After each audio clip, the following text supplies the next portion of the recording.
Ils n'ont jamais connu le goût du riz. Les adultes et les enfants mangent de la terre.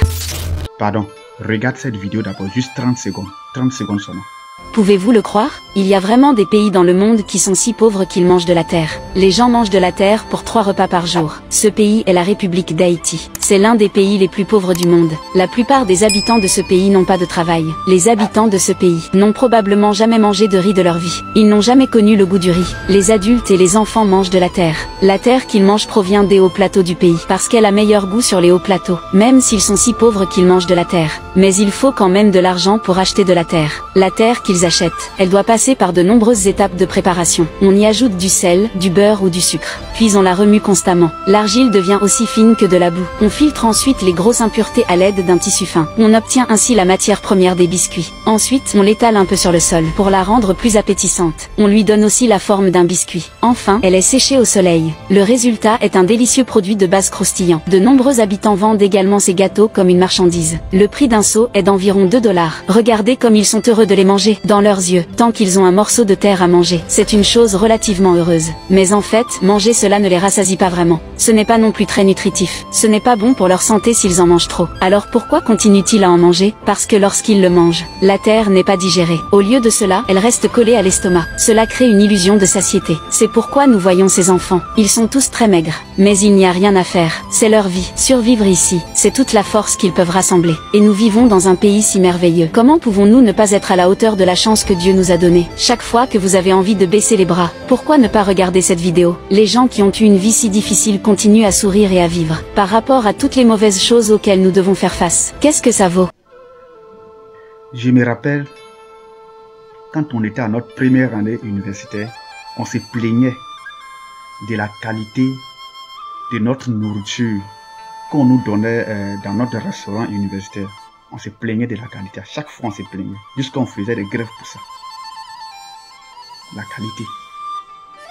Et si on veut encore aller plus loin, quand j'étais au lycée, on se plaignait du fait que notre cantine scolaire préparait 3 fois les riz dans la semaine. C'est-à-dire lundi, il préparait les riz gras. Mardi, c'était la tiéké. Mercredi, c'était les riz avec sauce. Jeudi, c'était les spaghettis. Le vendredi, c'était le riz gras encore. Donc, comme la cantine préparait 3 fois les riz dans la semaine, on se plaignait. Et on voulait que ils n'ont qu'à remplacer, soit avec ragoût, bien quelque chose de bien. Vous voyez un peu. Et hormis ça, on laisse taper, on vient ici. Au moins, nous, on arrive à manger. On parle de plat d'entrée, plat de résistance, plat de sortie, dessert, quoi. Tout ça, là, jus pour faire descendre, liqueur pour bien creuser le ventre avant de manger. Moi, la question que je me pose lorsque je pense à tous ces trucs-là, la question que je me pose, qui a créé les pays là? Je veux dire les terres là, qui a créé? C'est pas le même Dieu là qui a créé les pays là aussi. C'est pas le même Dieu qui a créé le monde là, qui a créé les pays là aussi. C'est ce que vous venez de voir là. Maintenant, bon, c'est Dieu qui a créé le monde. Aujourd'hui, une partie du monde, un côté du monde est en train de souffrir et dans la misère. Maintenant, la question que j'aimerais un peu me poser, qui est responsable de tout ce qui est en train de se passer? C'est Dieu qui est responsable, bien c'est nous les êtres humains, c'est nous on est responsables de ça. Est-ce que c'est nous on a choisi? Est-ce que ce sont eux qui ont choisi de naître dans ce pays-là? Donc maintenant, qui est responsable de ça? Avant même de répondre à ces questions, voici un passage biblique que je vais mettre à l'écran.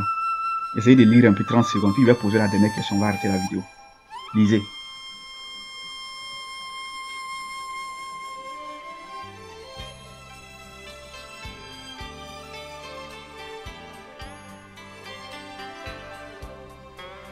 Maintenant, bon, Dieu a créé ce monde. Il nous a tous laissés sur la terre. Maintenant, il y a d'autres là. Et ils ne gagnent même pas le riz à manger. C'est la terre qu'eux ils mangent. Par rapport à ce que tu viens de lire, qui est responsable de leur souffrance aujourd'hui? C'est nous ou bien c'est Dieu? C'est nous ou bien c'est Dieu lui-même qui est responsable de ça? Là, la réponse est claire. Hein? Je crois que c'est nous qui sommes responsables de ça. Hein? Maintenant, bon, si aujourd'hui que nous on gagne à manger, on ne pense pas aux autres. On gagne à manger, on ne pense pas aux autres. Et puis on dit qu'il n'y a pas de petit péché. Bon, là, je ne vais pas aller loin. Je sais que bon, nous les croyants, pour les croyants, on va développer les restes dans l'espace commentaire. Donc je reviens quelques heures après pour venir lire vos commentaires. Que tu sois musulman, chrétien, quoi, pour développer le reste dans l'espace commentaire. Merci à vous.